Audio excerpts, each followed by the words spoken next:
Let's do it. Hello, and welcome to And Away We Go F1 podcast, a Formula One podcast that goes beyond the track limits to talk about travel, food, and lifestyle surrounding the sport. My name's Diane Bortoletto, and I'm your pre-Drive to Survive Formula One fan, and today I'm in Perth. And today I'm joined by Stephen Corby, who's a motoring journalist who has his own column in the Weekend Australian magazine. Well, it's not actually a column, it's like pages. And one of the best motoring journalists in the country. I feel absolutely fortunate that he's agreed to come on the podcast. So welcome to the show, Stephen. Thank you very much. I'm fortunate to be here. Tell us, are you a pre-Drive to Survive fan or a post-Drive to Survive fan? And where do we find you today? Where are you? I'm at home and sitting in my office, pumping out the word as usual, and I'm very much a pre-Drive to Survive fan. Some of my colleagues can't watch Drive to Survive. They say they have to hide behind the couch because it's not real enough. They hate the fact that they exaggerate things and so on. But I must admit, I love Drive to Survive and I love the sport at the same time. I think it's been good for the sport and I quite enjoy watching it, even though I know it is a sugary version of Formula One. Exactly. I mean, the first episode of Drive to Survive, I just thought this is fabulous to get all this behind the scenes access to a sport that up until that moment was really exclusive. And I just love how it's opened up the sport to so many new fans that now Formula One isn't so niche. It's mainstream. And I love that. It is amazing how it's changed. My favourite moment was walking through the paddock a couple of years ago, and Alonso was walking next to Gunter and people were cheering for Gunter. And Alonso looked at him like, what's going on? He said, well, that's Drive to the Survive, boy. I'm more famous than you. You're just a world champion driver. I'm very funny and I swear a lot. I know, Gunter. Gosh. So you're a motoring journalist. Like, how long have you been a motoring journalist and where did that start? Almost since I could drive. No, I wanted to be a real journalist. I wanted to be a political journalist. And so I grew up in Canberra, worked at the Canberra Times. Michelle Grattan gave me my cadetship. That's the kind of political paper it was at the time, but I was madly passionate about motorcycles. And so I begged the motoring editor to let me write about motorcycles. And that when I would pick up a bike from Sydney to ride it back to the horrible cold every week so that I could fang around Canberra like a lunatic.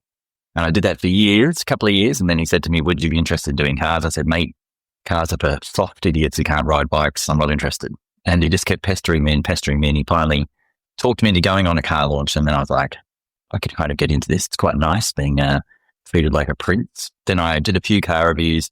My second ever car review was, he said, fly to Los Angeles. There's a Volvo thing on. I don't need you to write anything. It's the end of the year. They've just got some money to spend. Have a good time. Oh, wow. I stayed at the Beverly Hills Hilton. We stayed at Palm Cove or something. It was all just amazing. And he said, just have a good time. And I was like, okay, I will write cars for you then. Yeah.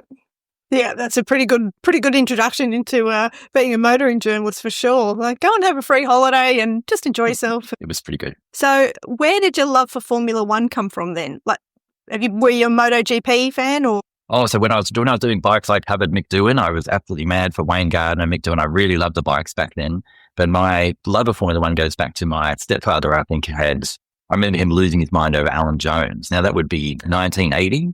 And so my first memories are of that. And then watching Senna and so on, it would be a big thing in my house to watch Formula One. So I was always a fan of that. Even when I was a motorcycle person, I still loved Formula One. So remembering Alan Jones very early on. And then the same boss who got me into cars was generous enough to send me to cover a Formula One race in Adelaide. I must have been very young. I must have been about 12 because that's the race that, I think it was 1994. So I must have been very young.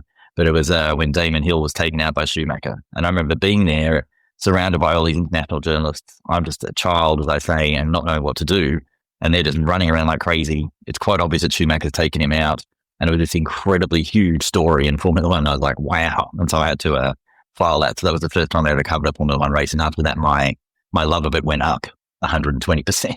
As it would. I mean, gosh, what an introduction to, the world of working in F1. From that first trip to LA to cover the car launch. How did your career progress from there? So I wanted to move to London. So I worked on the Canberra Times for a few years. I wanted to move to London. I moved there in 1997. And while I was there, I was able to establish myself more doing international trips because it's easy to be based in Europe. So I go to a lot of car launches. I remember going to my first big BMW launch and Jeremy Clarkson was there. And I remember thinking, oh, he's quite funny. At the time, I didn't realize the writing style I decided was kind of push the boat out and be a bit irreverent and funny. And I thought it was unique. And then I got to London and started reading Jeremy Clarkson. This is when he just becoming a hit on Top Gear in the very early days when I was still a bit dull before they got the magic Hammond and May thing. And I read him and thought, well, he's going much further than I do. So that's when I kind of went, all the way with my writing and made it not I think it was not standard motoring journalism. It's more Top Gear style motoring journalism. So I was over there for a few years. I came back and worked on newspapers here, the Sydney Morning Herald and the Sunday Telegraph. I had a column for a few years called Mail on Sunday, which I just wrote about blokey things, which was fun. I talked about beer, cars, everything. And then when they launched Top Gear magazine in Australia, they came and poached me from the newspaper and said, you're the only person for this job. So I was the editor of Top Gear magazine for a few years, which was just enormous fun. We could just do whatever we wanted. The budget, car companies were willing to do anything to be in the magazine. The first thing we did was take an Audi R8 supercar up Big Red, which is like the world's biggest sand dune. Totally destroyed the car. They never got it back. I think it's still out there somewhere. But it was a great story, great photography, So that was the kind of madness you could engage in Top Gear. I was there for probably 5 or 6 years, and then they asked me to go and edit Wheels magazine because they wanted to try and change the tone of that. And so I did Wheels magazine for a year, and then it moved to Melbourne. I didn't move to Melbourne with it, and now I've been freelance ever since, probably 7 or 8 years now freelance. And the freelancing just means I write for as many people as I possibly can. I have lots of different outlets, and I still occasionally write for Wheels magazine, and the column in the Weekend Australian is the one kind of constant in my life. I write that every week, but I write as much as I can for everyone else, different websites, whatever. Yes, that's all the car stuff. And what are your favourite things to write? Like, what do you get excited about writing? Well, there are certain car launches that sort of stick in the mind. This year I went and drove the F80, and after that I thought, if I stop now, that's okay, because this is the ultimate. I've done the greatest car ever made. So the F80 has 1,200 horsepower. A Formula One car had 1,000 horsepower. Wow. So it's more powerful and slightly quicker to 100 kilometers an hour than an F1 car. The F1 car would hose you by the time you're getting to 200, but in initial brake, it would the F1 car wouldn't quite keep up with the F80s. So it's a road car. Where was that? Was that in Australia? No, we drove it at Misano, which is a superbike track. They said they chose that track because there's one particularly fast corner. They said you need to hit the apex of that corner at 250, because only at 250 will you feel max downforce. And I was like, do you mean in the middle of the corner? We'd be 250. And they're like, yeah, you'll be fine. I wasn't fine. I think I got to 220 was the fastest I got to that corner, but still terrifying. But that car does feel like an F1 car, so maxed to the ground with downforce that it allows you to do things through corners you just can't do with other cars. And it also has Formula One technology in so much the way the power is delivered. There's electric motors at the front, there's an engine at the rear, and it just has constant torque vectoring and grip, so that at all times you feel like you were nailed to the ground. So it's a bit like a Formula One car, except that they don't have the advantage of traction control. Their traction control is their right foot. This thing makes you feel like a Formula One driver, but you don't need to be anywhere near as talented. Wow, what an experience. Jeez. How did you recover after that? It was. Where do you go from there? It was entirely bonkers. But I think we went from there, we went and got another Ferrari and drove the Stelvio Pass, which I also enjoyed. So that's one of the world's most famous roads. There's phenomenal 32 hairpins, I think it is, and we did a drive up and down there, which was quite good. But I don't think anything will ever compare now to that. So it's hard to find an experience like that. But those are the great ones. Those you drive cars and you go to racetracks and they're all great. But supercars like Ferraris and Lamborghinis and so on, it really is like the dream I had as a teenager with a poster of a Lamborghini on my wall. You can't believe it's really happening to you. So those things are phenomenal and easy to write. I mean, I think I wrote the F85 different times. Each of those stories was easy to write because there is so much to say. I could have written a book about it. I bet. Wow. Geez, you're just living my dream, actually. That's I would love to do something like that. That's just incredible. So Formula One has been part of your life ever since you were a kid. And you've covered F1 a few times in your careers. Tell us some stories about that. So yeah, it's been my passion as well as the work thing. So because you work in the area, you can get media passes. So having that kind of backstage access, being in the paddock and seeing the people. I know they're drivers, but they're also kind of like, for me, years before drivers, they felt like huge celebrities to me. So to be in person-to-person interviews with Schumacher was amazing. I always claim that he's actually a robot. I saw him quite close up and he seems to have no pores in his skin. Did you ever see him with even a slow Spivak shadow? I don't think so. He was not human. And I think that the same robotic technology was used to create Max Verstappen.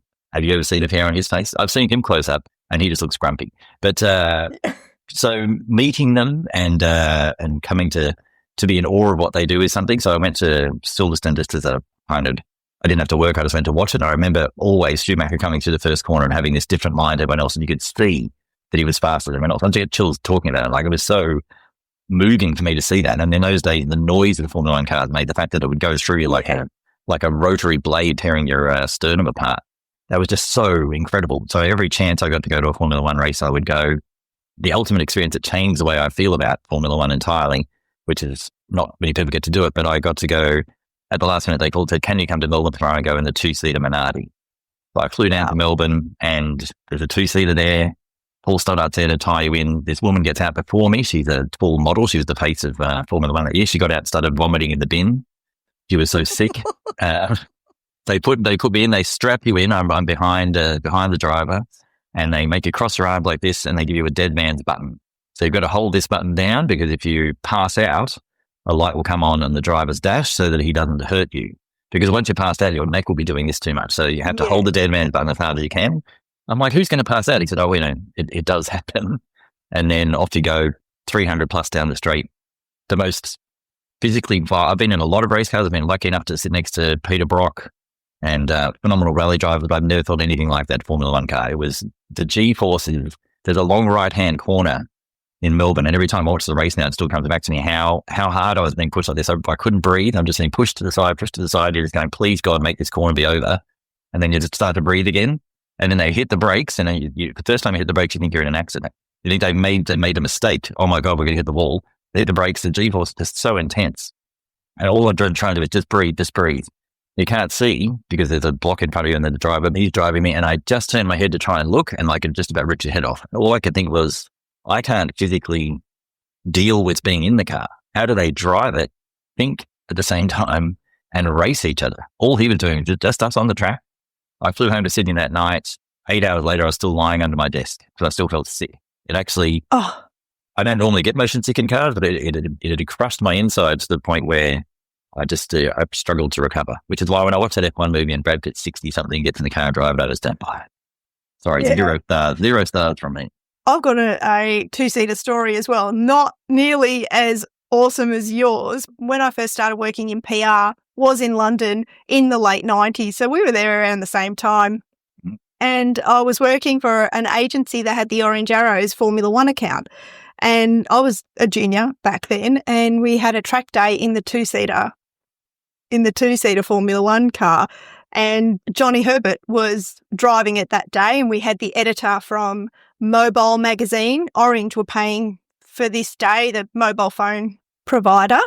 So we put the editor. She was a tiny little thing, so nervous about going in the 2-seater, and she made her nerves known to everybody. Anyway, she gets in the car. Johnny Herbert does, I think only 3 laps of Silverstone, and we get back, and like you described, she just ran to the bathroom and she was in there for ages. She comes out, she's white, Johnny Herbert's there, and he's like, are you all right? You all right? She's like, oh, I don't know, and he goes, you know the mistake that you made? She said, what? And he said, you told me you were nervous. I just clocked my fastest time. And I was just like, Johnny, like, here we are trying to generate positive media coverage. Anyway, we got front cover, so the client was happy, and it ended up being a fabulous story. But that was the first time I had been trackside and heard not a proper Formula One car, a 2-seater Formula One car, but heard that. And just the vibrations that go through your body, like you said, it's totally addictive. I just couldn't get enough of it after that. And it was the V10. The V10 was its most incredible. So it's the only thing that I miss that now going to Formula One. The first time I ever took my stepfather to Melbourne, he came with me, and he said he'd grown up going to Bathurst and so on. He's a big fan of all that. I said, you'll need earplugs. He said, mate, you know what you're talking about. I don't know. No one needs earplugs. I said, well, I'll put them in. I put them in, and all the V10s come down the street. He's like screaming in pain trying to put the earplugs in. You couldn't stand there without earplugs. Now, you don't really need them. I mean, they sound good, but they used to sound so piercing. There's a great video of Lewis Hamilton being interviewed in the pit, and you hear the V10 go past behind him, like they're running, I think it's 2-seater, and just goes, oh, listen to that. You learn the drivers miss it too. It's fantastic. Yeah, it really was something. And actually, I didn't wear earplugs because I just loved it so much. And I wasn't exposed to it for a whole race with, 20-odd cars going around. It was just the 2-seater, but it was brilliant. Wow. You've had some experiences, not just with Formula One drivers, but I've heard you spent some time with Nicole Piastri. I did. We one of the best Grand Prix experiences I had. I went with McLaren to Singapore, must have been two years ago. And there was this incredible thing where Piastri got up on stage and he was asked a lot of questions. He's in the McLaren kind of corporate box. And then this woman is like waving at him madly from the front row. And he's like, oh, and that's my mum there. And she runs up and hands him Tim Tams and Colgate for some reason. And we must have better toothpaste. And he gives her a big hug and he says, I've got to go now. And he leaves. And I come and talk to her and it's his mum. She goes, that's the first time I've seen him. I probably won't see him again this weekend because he just doesn't have time. That was the only chance you got to see him. But then we spent the 3 days with her. She's hilarious. And people who follow her on Twitter will know. And the most amazing thing she told me about him is that he's quite fearful. He said he's just one of those fearful kids, like he wouldn't run too fast down a hill. He wouldn't do something like skiing. He'd be too scared.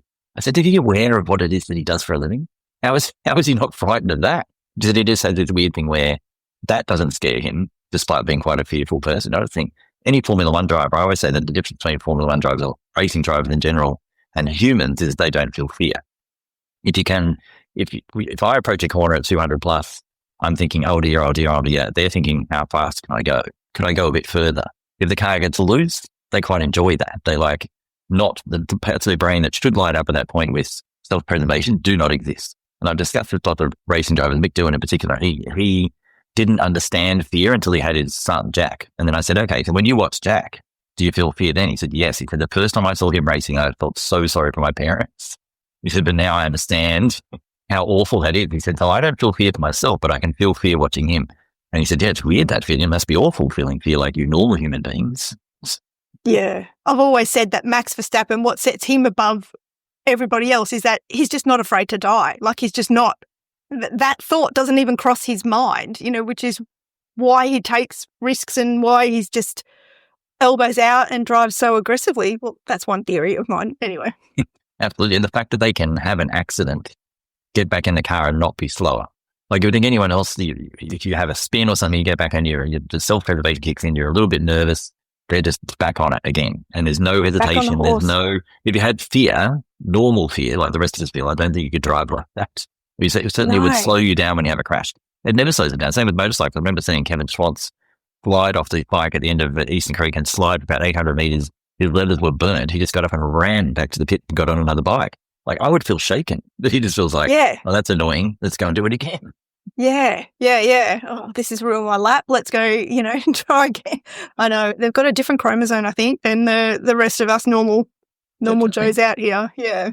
So Nicole's hilarious and she told you about Oscar, that he's strangely quite fearful off the track and out of the car. Was that just as a kid, do you think, or like she said he was always a fearful kid, and that I said, did he like that now? She said a bit, but obviously not when it comes to car racing. But you just wouldn't believe the kind of person he is when you consider what he does for a living. But she's also she's just merciless in taking the piss out of him and telling funny stories about him, that kind of thing. And she's just full of energy and bubble and so on. She did actually get to see him at the end of the race. I saw they got 5 minutes together with the family, but she said it's just so difficult to get any time with him, and how much they enjoy it when he comes back to Melbourne, because it's so rare. And you think, he went away as a 14-year-old kid pretty much on his own to live in England. And my daughter's 14, I can't imagine that. It's just like also the idea of, Antonelli racing at 18 years old, like they're children. Like the pressure and the physical difficulty of what they're doing. And yet you forget also how that Oscar is still very, very young. When he stands there in his shorts like Nick Delando, he still looks very young. Exactly right. And I listened to an interview with Gabriele Bortoletto, who I joke is my cousin because we've got the same surname, but a different spelling, 1 T, not 2. And he went to Italy as a kid as well, as a 14-year-old, but he didn't have like a chaperone. He wasn't in boarding school. He lived above a garage and was working in a mechanic's kind of garage during the day, as well as doing some racing and in Italy. And I was like, oh my God, like no one to look after him, look out for him, just insane. I guess they mature very fast. I mean, Oscar seems very mature and always has. He seems like an old person's head on his shoulders. But I think that kind of experience must mold you in a way that you can't imagine.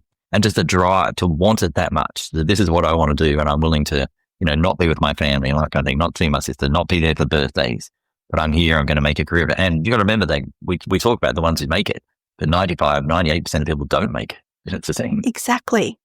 And it always astounds me when you hear of families who uproot and move to Europe or move across the other side of the world to follow a 13-year-old's dream.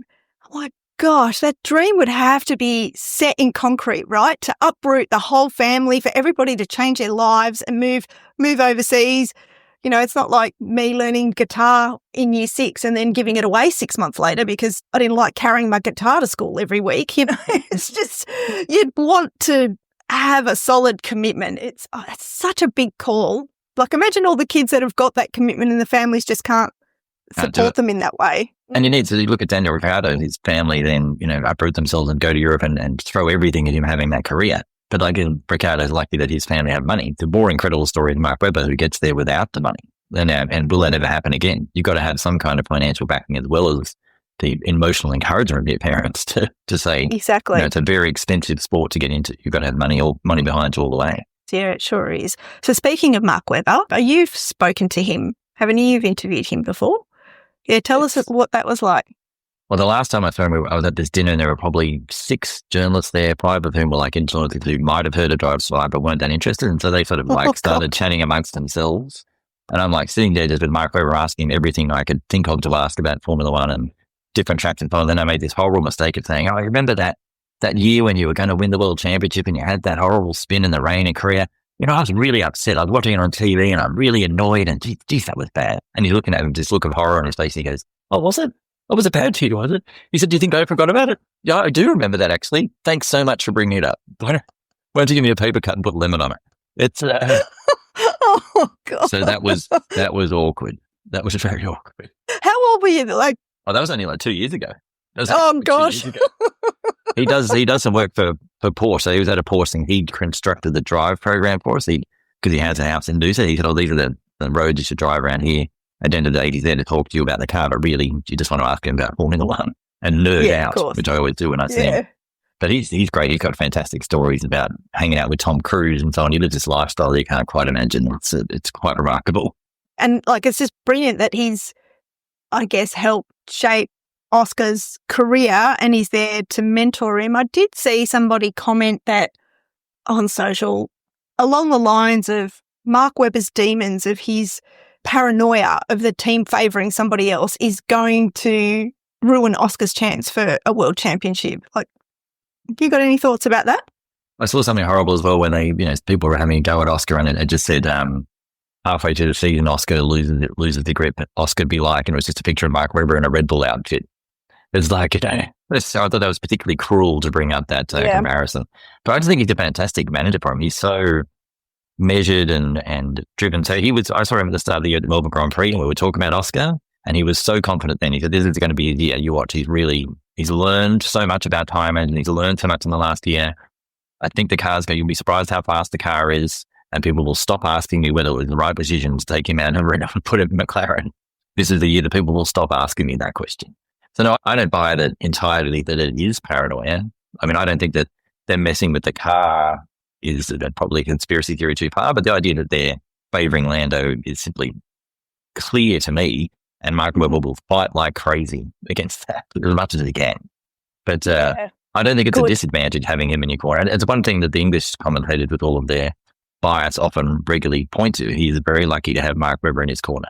Yep, definitely. I've been saying all season as well that this is Oscar's year, and you can just see how much he's improved since, he started Formula One, but even just on some race weekends, and I've said this before, like he might start FP1, FP2, FP3, and I know that the free practices, they're setting up the car and they're testing different tyres, etc. So it's not a true indication of times, but, you see where he might not be taking a corner as fast as someone else and whatever, but come quali or come race day, he's on it. Like he just learns every single session. And I honestly don't think there's a better driver on the grid that does that, takes the mistakes, takes the data, the analysis, and then applies it to improve lap times. And it's amazing. I always think when they come in at the end of a session, they can look at exactly what Lando was doing. They can see where Lando was braking. They can see his approach angle in the corner. You can look at it and go, could I do that better, or am I better off doing it my way? And as Villeneuve said the weekend, every single racing driver drives slightly differently. And there is a difference in approach. And that's, even though it's a breadth between them sometimes, It's that little approach, that little bit later that Max goes in, or that angle he gets at Austin through the corner. The differences are so amazing. But he does seem to have the ability to apply that information and get faster through the sessions, or he did until recently. And so I must ask you, do you still think it's his year? Do I still think it's Oscar's year? I do. I think now that he's on the back foot, now that he's the hunter rather than the hunted, I think that'll just ignite something extra in him. And like, he's had a taste of leading the World Championship, and I think he'll fight like crazy to get it.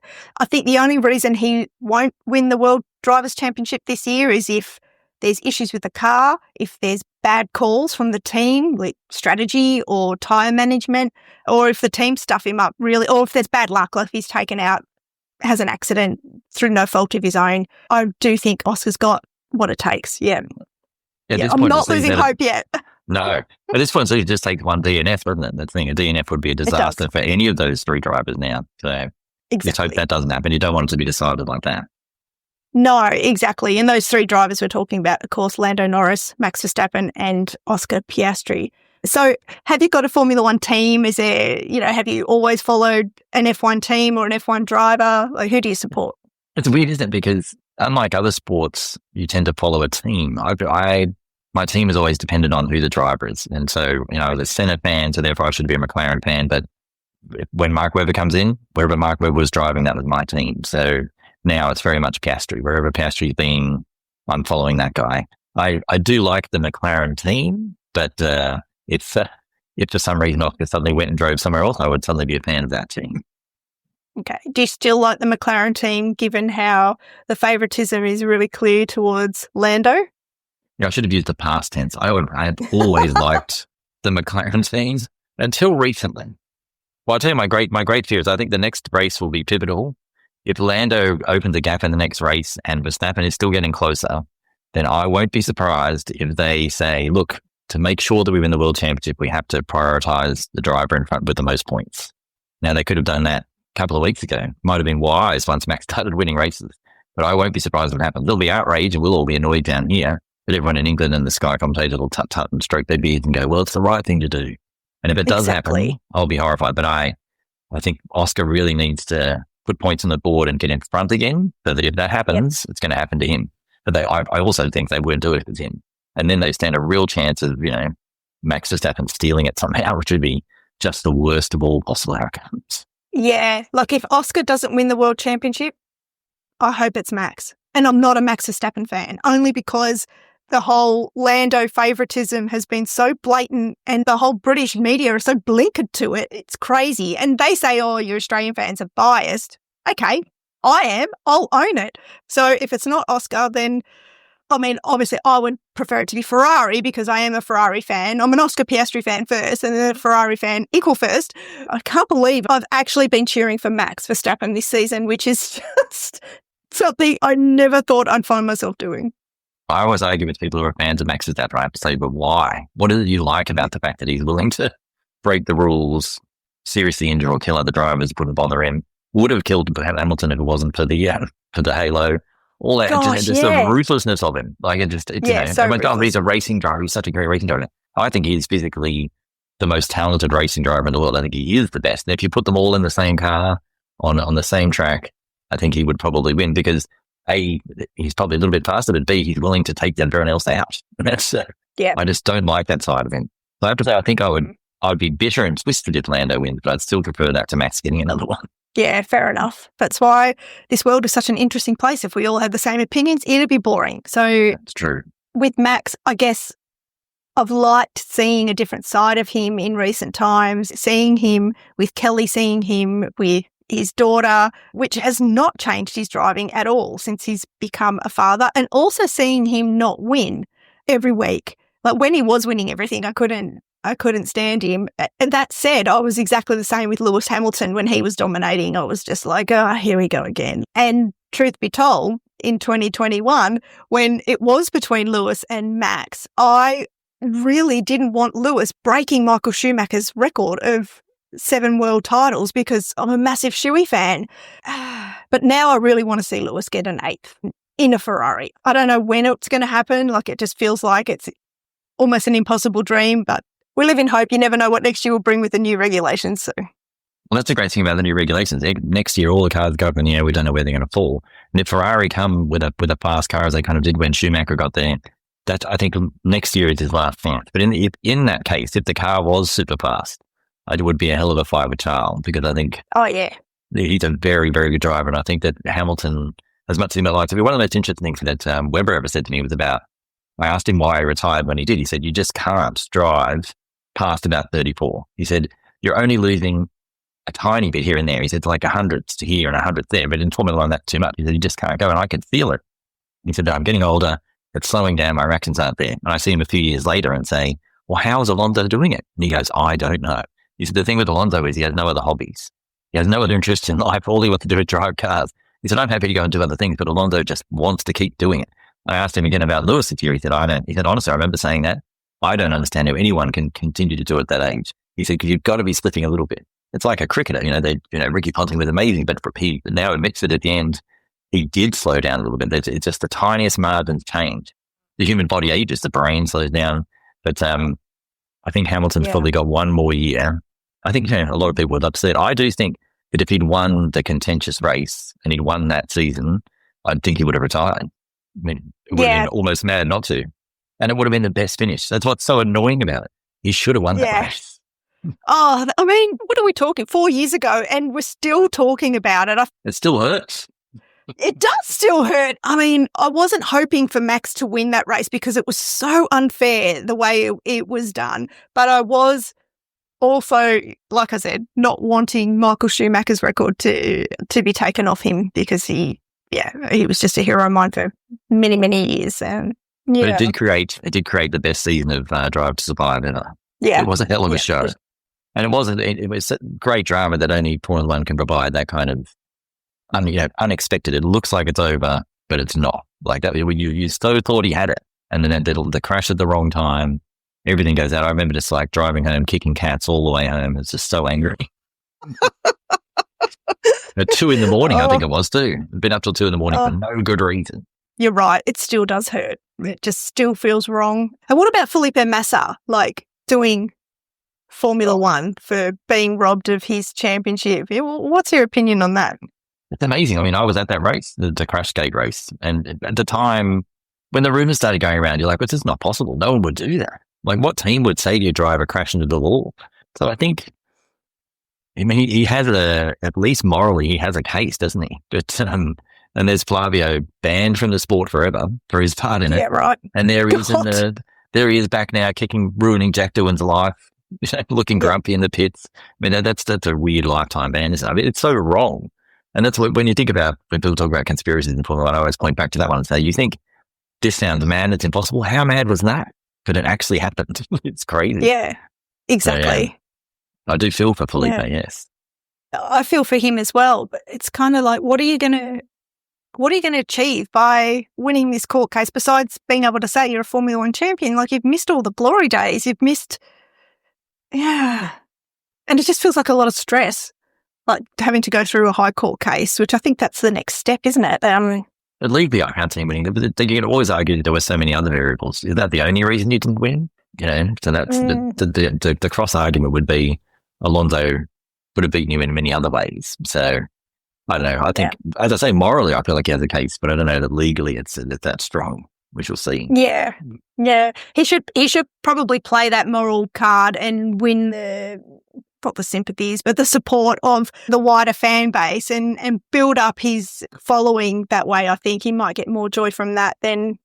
I did enjoy seeing him in the Brawn documentary. In the Brawn documentary, they talk about the horrible incident with his helmet. He's still got the helmet. That was amazing. You forget how that was. The other thing interesting about the Brawn documentary in that year is how close it is to what's happening now. So whenever they go to Jensen and say, do you think Oscar's feeling the pressure at this point of the season? He's been in front. Everyone thinks he's going to win.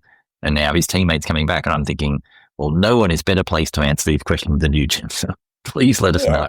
So you do see that comparison for sure.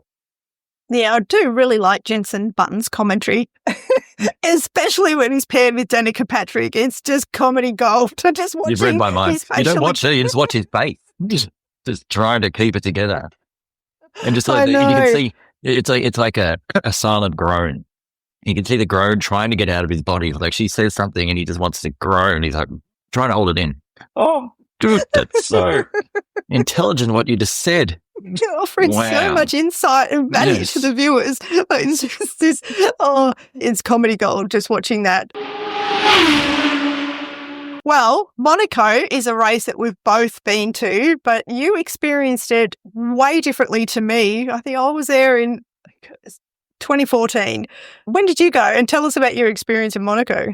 I think it was 2020, and there is an Australian tour group that takes people over there, and you can, for a certain amount of money, you stay in a hotel in Neath, and then you have these choices of how you want to get to your super yacht in the morning. You can helicopter in, you can get a boat in. I just went to the boat. Daniel Ricciardo was on the boat next to us waving in. And then you park in this 3-level super yacht just behind one of the grandstands. You can see the cars going past. And it's just amazing from the morning espresso martinis to the end of the day when they're doing laybacks. It's giant bottles of vodka as big as this, and constant entertainments, magicians, live bands, the most amazing food you've ever seen. But the weird thing that happens at Monaco that I didn't know about was boat hopping. So in the afternoon when everyone's had a lot of free champagne, you just start hopping boats. So I ended up 4 boats down in a spa bath on the 3rd floor of a super yacht with a Dutch pop singer who was singing in Dutch. And everyone's like, oh, you're so lucky to be here with whatever his name was, and Franciscana. And that was very odd. So that was cool. But a part of the experience as well is that you get grandstand tickets. So you can at any point go and sit in the grandstand. I think out of the 40 people on the boat, I was the only person who used the grandstand tickets. Most of them are like, why would I leave the boat? But I want to go and sit. We sat right at the swimming pool and watch them come through there. Amazing. And the other thing you would know about Monaco is that the track itself becomes a nightclub. At night, when we were there, the Rascasse becomes a nightclub. There's pole dancing and lights and everything. And in the morning, they just scrub the glass away and it becomes a racetrack again. No place like it. As a party, it is definitely the most fun one to go to. The thing is, I can tell you that the tickets, the super yacht experience and everything was at the time, and I don't think it got up much, $12,000 for the 3 days. And I ate and drank at least $14,000 worth of value out of that. And I did it as a travel story. That's why I was there doing it as a travel story for several people. And I would honestly spend my own money to do it again.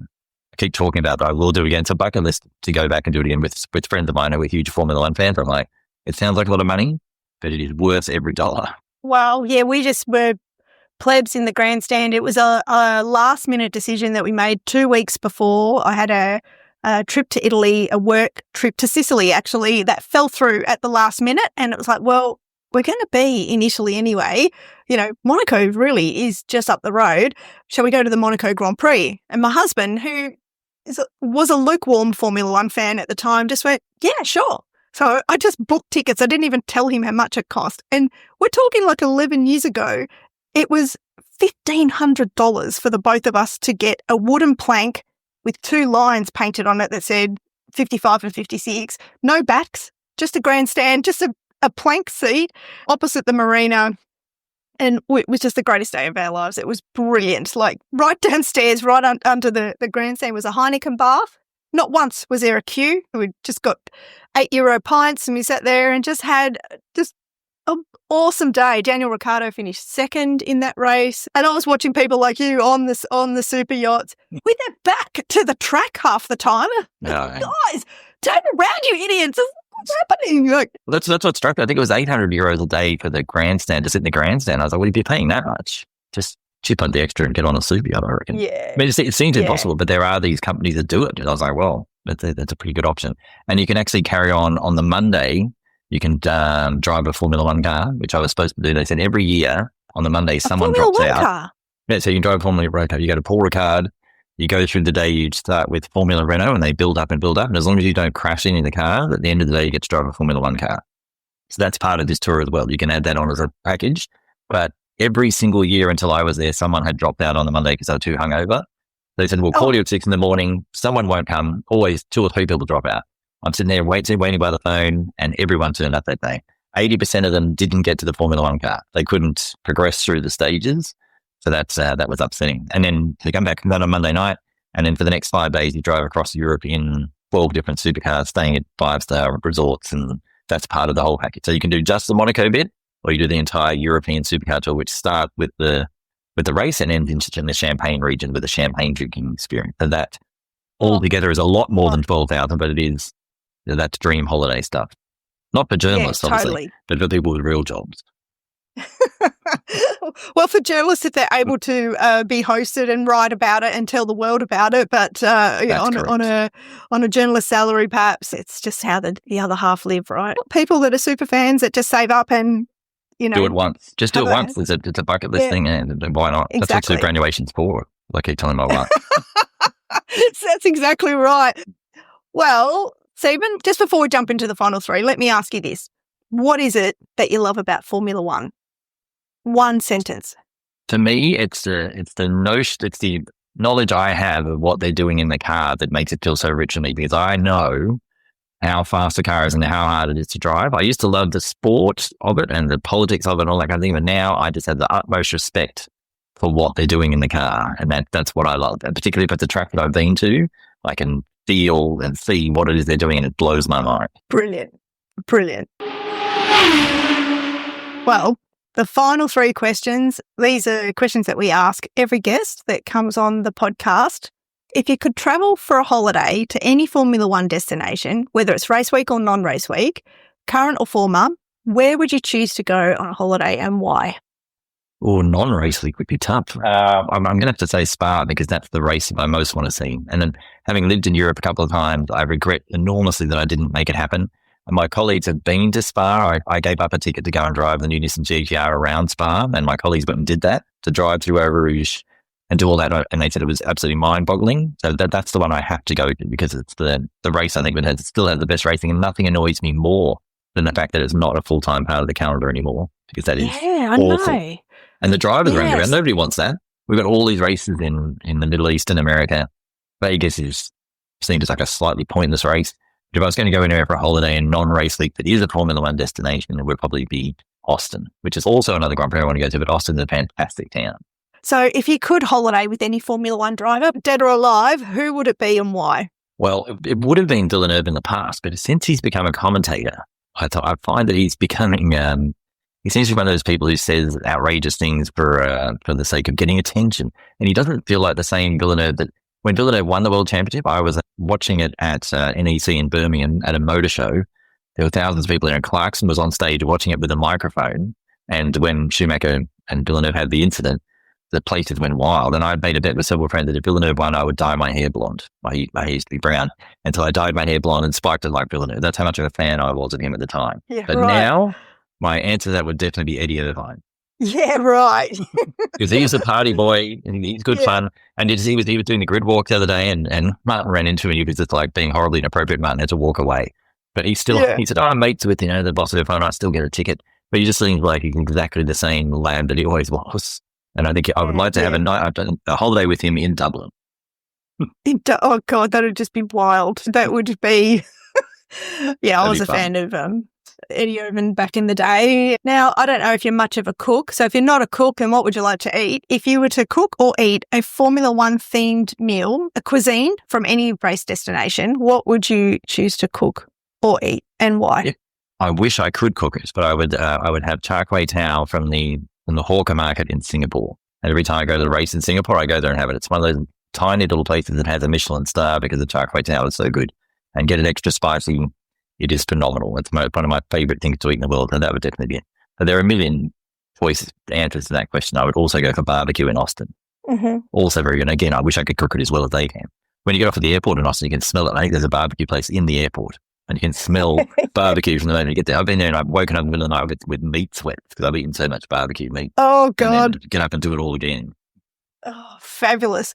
Oh, what an amazing chat. Thank you so much, Stephen Corby. I've thoroughly enjoyed this, and I feel like I could just sit here all day and listen to all of your F1 and motoring stories. I bet there's a ton more that you've got banked there. So thank you very much for coming on the podcast and sharing them with us. No problem. I've written them all into a book. It's coming out next year. I don't know what it's going to be called yet, but the book is coming. So all the stories will be in there. Well, make sure you share it with us when the book is published, and maybe we'll get you back on the podcast to talk about it then. When it comes back, we'll come and chat about it, sure. Absolutely. Sounds great. Well, on that note, if you've liked what you've heard, subscribe, rate, review the podcast. You can find us on all the podcast listening apps, also on LinkedIn, TikTok, Facebook, Instagram, and YouTube. And you can also email us, and away we go, f1podcast@gmail.com. Well, that's all we've got time for this week. Thank you very much, Stephen. Until next week and until lights out.